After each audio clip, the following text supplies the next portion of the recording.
কথায় বলে, কঠিন সময় প্রিয়জনকে পাশে পেলে কষ্ট নাকি অনেকটা লাঘব হয়, কিন্তু সেই ভাগ্য তো সকলের হয় না। যেমন হয়নি বালুরঘাটের পলি মণ্ডলের। শরীরে যখন কর্কট রোগ বাসা বাঁধে তখন পলির মেয়ের বয়স মাত্র 8 মাস। ক্যান্সারের চিকিৎসা করিয়ে কিছুটা সুস্থ হয়ে যখন বাড়ি ফেরেন তখনই আসে তার চেয়েও বড় আঘাত।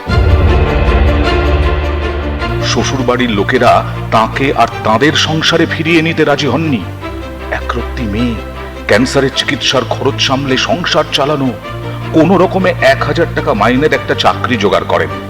কিন্তু তাতে কি সংসারের খরচ সামলে ক্যান্সারের চিকিৎসা করানো সম্ভব? এই অন্ধকার থেকে কি আলোয় ফেরা যায়? পলি ফিরেছেন, কার্পেট বোনা শিখেছেন, তারপর কার্পেট তৈরির কারখানা গড়েছেন। এখন সেখানে কর্মরত অসংখ্য মহিলা। শরীরের সাথে মনও ভেঙেছে অনেকবার, কিন্তু একরত্তি মেয়ের মুখটাকে মনে করে পলি লড়ে গেছেন। শরীরের কষ্ট, আপনজনের থেকে পাওয়া আঘাত, দারিদ্র সবকিছুকেই হারিয়ে দিয়েছেন বালুরঘাটের পলি মণ্ডল। দেখিয়ে দিয়েছেন মায়েরা কখনো হারতে পারেন না, দশভুজারা কখনো হারেন না।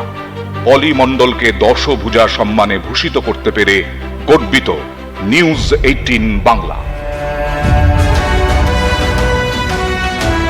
আমাদের প্রথম দশভুজা পলি মণ্ডলকে সম্মান জানাতে মঞ্চে আসতে অনুরোধ করব